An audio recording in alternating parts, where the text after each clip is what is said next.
UFC 304, Edwards versus Muhammad. The UFC is in Manchester this weekend. Always some of the best crowds. They obviously have some of their biggest stars fighting on this card, so you know it's going to be really exciting. The energy is going to be crazy. Let's go right ahead and break down each of these fights. Starting with Shauna Bannon versus Alice Ardelean. Not a whole lot of stuff to go off for either of these two. Ardelean's been around the game a little bit longer than Shauna Bannon, although Ardelean is making her UFC debut here. Both have a huge social media presence, so I think that's kind of helped sort of push this fight together. Both fighters have big followings. Ardelean is on a 5-fight win streak. Before that was actually a loss to Zhang Wei Li. Bannon did have one other UFC fight before this, but lost in that debut to Bruna, Brazil in a pretty forgettable fight. Bannon, to me, looks like just the slightly more skilled between these two. I think she's going to be quite a bit bigger. I think she wins a decision here. It looks like she's just got a bit more well-rounded game. Next is a heavyweight matchup between Mick, Parkin and Lukasz Brzeski. Had one of my best picks ever in Brzeski's last fight, which was taking him by decision over Walter Walker. I can see a similar path versus Mick Parkin here to pick up a win. If this fight stays on the feet, Mick Parkin's a really big guy. Obviously, he's Tom Aspinall's training partner, but does not have even close to the same skill set. He's kind of just a big, want to muscle you up against the cage. He wants to take guys down, but he doesn't have the best wrestling. I think if Brzeski can keep it standing, I think he can land enough strikes to steal a decision on the road here in front of Mick Parkin's home crowd. So we're taking Brzeski by decision. Next up is Sam Patterson versus Kiefer Crosbie. Sam Patterson obviously suffered a really bad KO in his debut versus Yanal Ashmouz, fighting a guy who was like a half a foot shorter than him. But he rebounded versus Johan Lionesi with a rear naked choke victory. That was his welterweight debut in the UFC. I think he's much better fit as a welterweight. He's 6'3", so he's able to fill out a bit more, and you can tell he's just not as dehydrated and lethargic as if he probably had to suck down to 115. Kiefer Crosbie is a guy who's had a couple of Bellator fights, lost his UFC debut, hasn't really had a whole lot of sustained success in any of the big promotions. I think Patterson wins this one by rear naked choke. Crosbie lost his debut by rear naked choke versus Kevin Gisay. Why not again? Next up, surprisingly, it is Mokaev versus Manel Kape. This deep into the prelims, I don't know what's going on that this fight isn't at least the prelim headliner or on the main card. Probably some beef that Dana has with one of these guys. Who knows? Maybe because they keep scrapping every time they're near each other, and Dana was just sick of it. Couldn't tell you. Pretty typical striker versus grappler matchup here. Mokaev, super skilled grappler. He's got that Dagestani background, although he does train in England now. Manel Kape has been fighting for a long time. Sharpened his tools in Risen and some of those promotions, so I think it's pretty cool. Mokaev, I think both these guys are really good. Mokaev is definitely a bit one-dimensional. I mean, if he doesn't take you down, he's not really a threat whatsoever. But you got to acknowledge that he's got a lot of grit. He showed it in that Rafael Filho fight where he basically let his knee get ripped to shreds, didn't tap, and then ended up finding a submission of his own. Kape, I think, could give him a lot of problems. He can fight off the takedowns. He's a pretty big 125er and super skilled on the feet. We're taking Kape to win by decision here. I think he will be able to do just enough on the feet and survive the takedowns just enough to steal on the cards. Next up is a welterweight matchup between Oban, Elliott, and Preston Parsons. Oban had one of the craziest single rounds versus Val Woodburn in his UFC debut. Rocked Woodburn with a head kick. Well, should have rocked Woodburn with a head kick. Somehow Woodburn was completely unfazed by it and ended up getting rocked his own by Woodburn. really insane round, but he ended up, being able to rely on his wrestling the rest of that fight and win fairly easily. He's taking on a much more difficult opponent in Preston Parsons here, who's got a pretty solid wrestling skill set.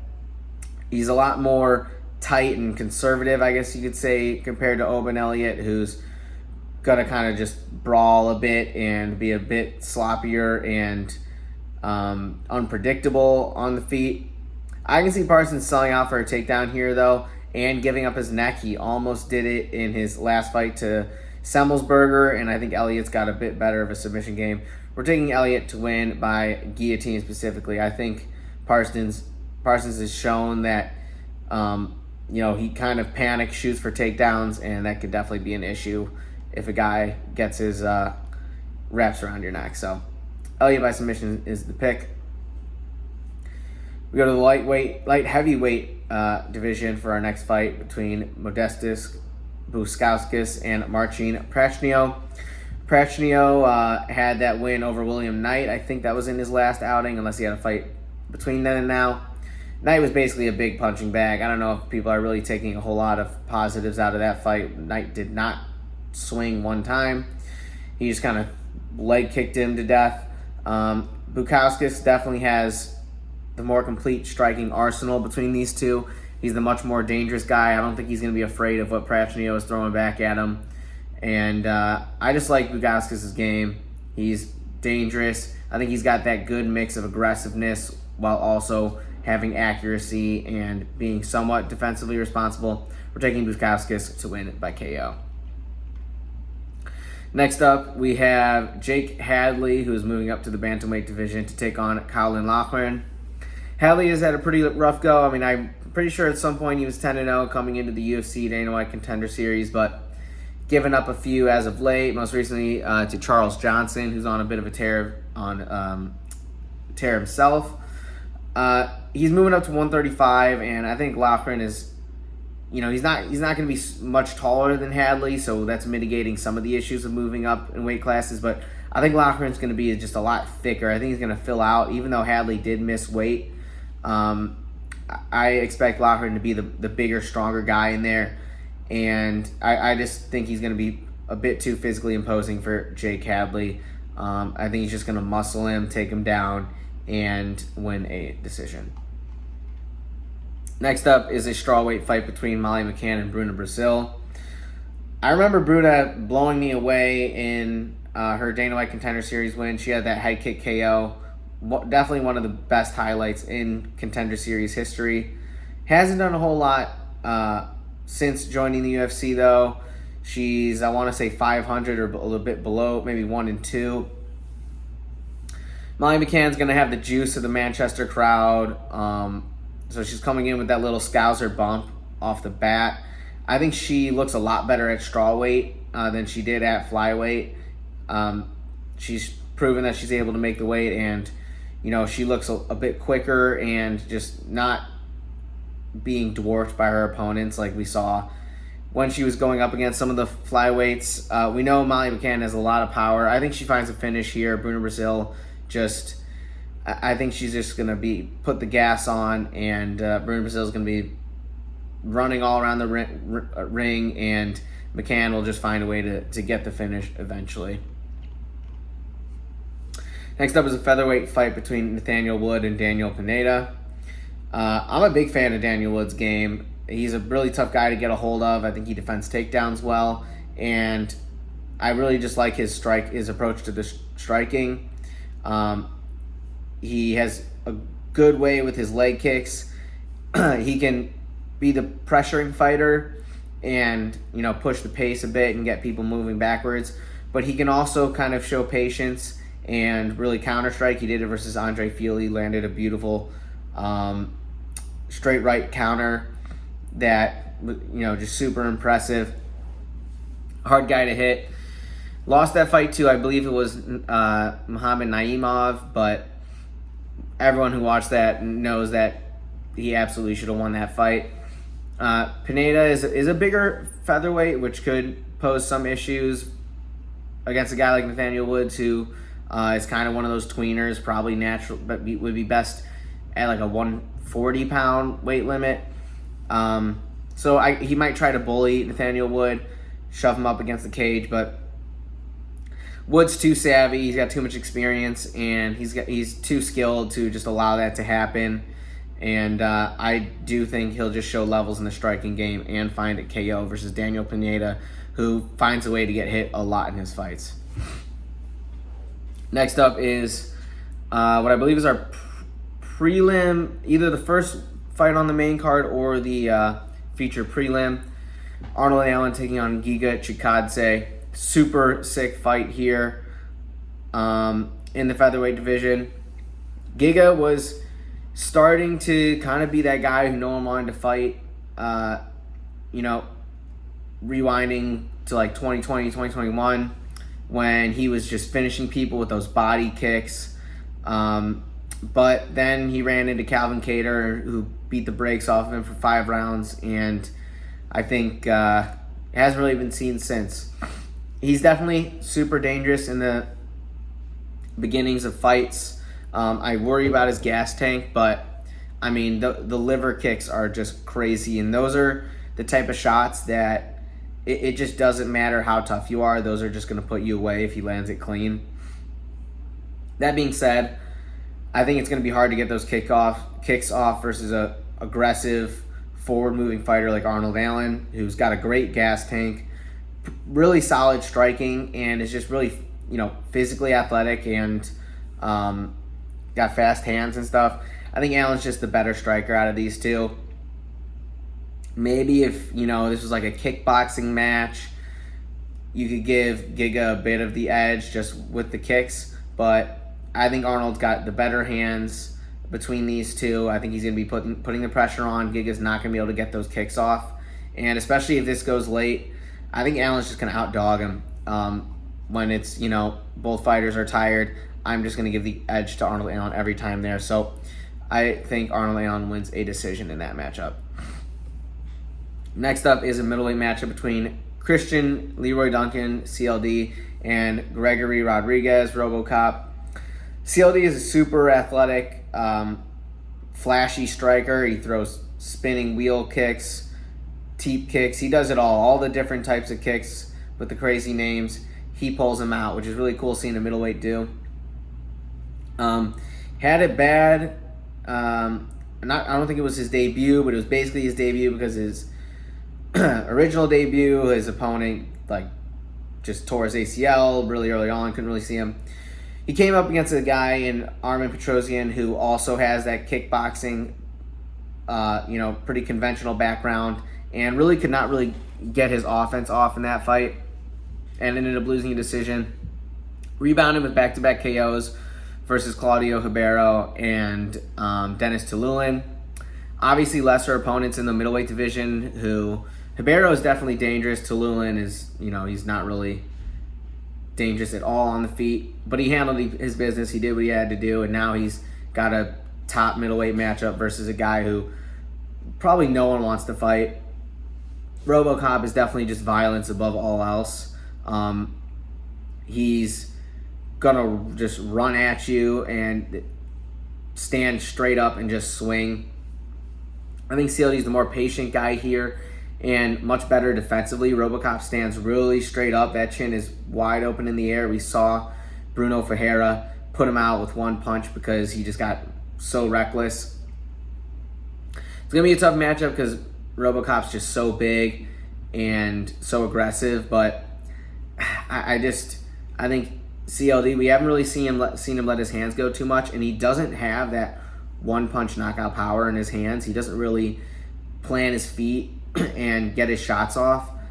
But I think versus a guy like RoboCop, who the openings are going to be so clear and obvious, I think he is going to commit to those punches a bit more than we've seen him do in the past.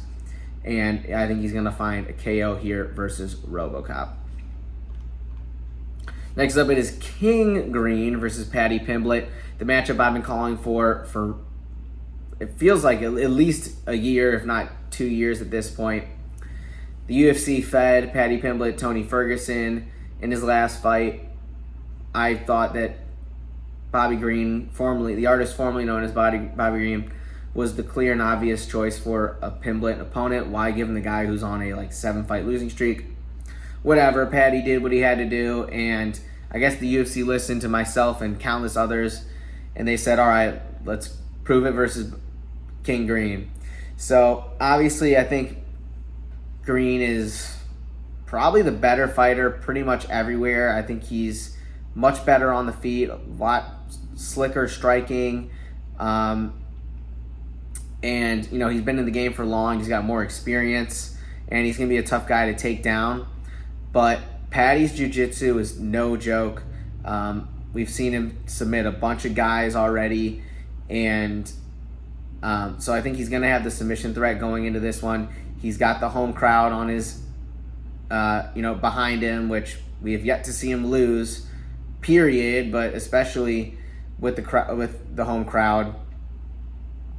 However fluky that Jared Gordon fight that he absolutely lost was, that we're taking that into consideration if this goes to the cards, that he's just going to find a way to get a robbery. So we're taking Paddy to win this one. I could see this one definitely going to the cards, but I do think he has that submission threat.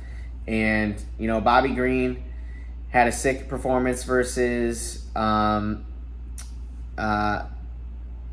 Jim Miller, obviously at UFC 300, but Paddy, I think, is a bit younger, and I think he's going to put up a much better fight than Jim Miller did. We're taking Paddy to win this one. Our co-main event is Tom Aspinall taking on Curtis Blaydes for the interim heavyweight championship. Don't know why we got to this point where we're defending interim belts, but here we are. You can thank John Jones for that. No disrespect to Curtis Blaydes, who, I think it deserves to be fighting for this interim belt. Obviously, he probably shouldn't be fighting for the heavyweight belt because he couldn't really get past Pavlovich. But we do have the rematch narrative kind of coming into effect here, so that does sort of explain the fight a bit more. Aspinall can kind of get that loss back from Blaydes and really just show that he was going to win that first fight anyway. Obviously, we do have a minute or so to go off of in that first fight where, if you watch the tape, Aspinall didn't really land much of anything. Can't say Blaydes landed a whole lot either, but I think if you went to the cards right when the fight stopped, sure, you could probably give it to Curtis Blaydes. But I'm not really paying too much attention to that. Aspinall, since returning from injury, has just shown that he's a whole different beast. I don't know what about tearing his ACL just unlocked the demon in him, but it really, I'm starting to think that more fighters should just tear their ACLs on purpose, because he came back a monster, bigger, honestly seemingly faster than before. KO'd Sergey Pavlovich for the interim heavyweight champ. I said, this guy is inevitable. He will be champion one day. It's just a matter of time. He handled business versus Pavlovich. He showed that he's got the fastest hands maybe at the heavyweight division has ever seen in the UFC, especially a guy of his size. I mean, there's been other guys in the past, who are closer to 230 who maybe had that hand speed, but he's a true 250 plus heavyweight who you're not going to bully him. Blaydes, he has the takedown.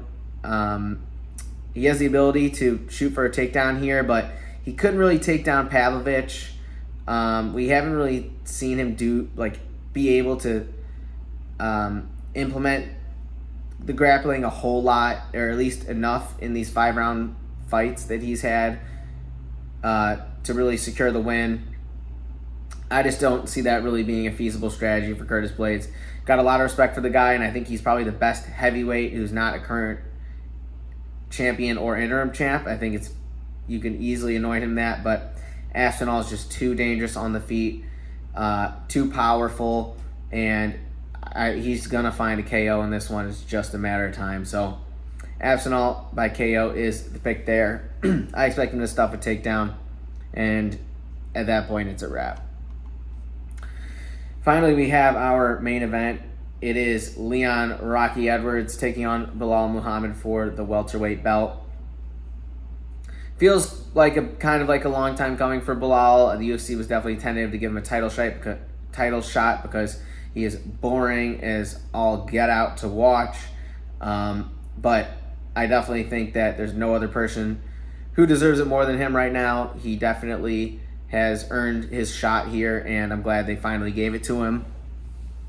All it took was Gilbert Burns separating his shoulder minutes into their matchup. But Belal definitely super tough mentally. He's a guy who's always, he finds a way to sort of be the aggressor in each of his fights and get fighters on their back foot, which I think everyone seems to agree is the way to beat Leon, is get him moving backwards, because once he's able to plant his feet and get the kicks off, and he's just a tough puzzle to solve. First fight definitely felt like a 10-8 first round. Leon was doing pretty much whatever he wanted in that fight. Landed the head kick to wobble Belal, and Belal did, credit to him, did a great job sort of fighting off of the onslaught that of Leon after that, because Leon was going for the finish. So he was pretty good defensively there, but we never really saw Belal get off hardly any offense. I think he landed one body kick that whole fight, and before you knew it, it was over. Due to the eye pokes, I definitely think that that's something to consider. Leon's fingers were all over the place in that fight, and it's going to be something that he has to, has to worry about in this fight. He definitely has had his fair share of he grabbed the cage, there goes his fingers in someone's eye again. So, once if there's a point taken away in this fight, it's going to be from Leon, and it could make things interesting. That being said, Leon, I think, is just levels above Belal in the striking. Leon honestly has very underrated wrestling. He took down Kamaru Usman in their first fight, something that I don't think anyone had done up until that point. So we know that he can definitely wrestle in the early rounds. The key for Belal is going to be to drag Leon into deep waters in the 4th and 5th rounds, where he's sort of faded in previous fights. So it's going to be up to Belal probably to find a finish in the 4th or 5th round, because I'm expecting him to be down 3-1 or 2-1 or 4-1 at that point. So that's the key for Belal. It's kind of hard to rely on that, a late finish versus a guy who's as defensively responsible, as dangerous as Leon Edwards is. I think Leon wins a decision here. He's just going to get his offense off in the striking. Belal's a really tough guy to put away, and he could land a couple of takedowns to sort of get Leon thinking a bit more while he's striking, so he can't really commit to his strikes as much. But I think Leon is just far too dangerous, far too skilled for Belal. So with that is the breakdown. Should be a sweet fight. We'll see how these guys fighting at 5 a.m. affects them.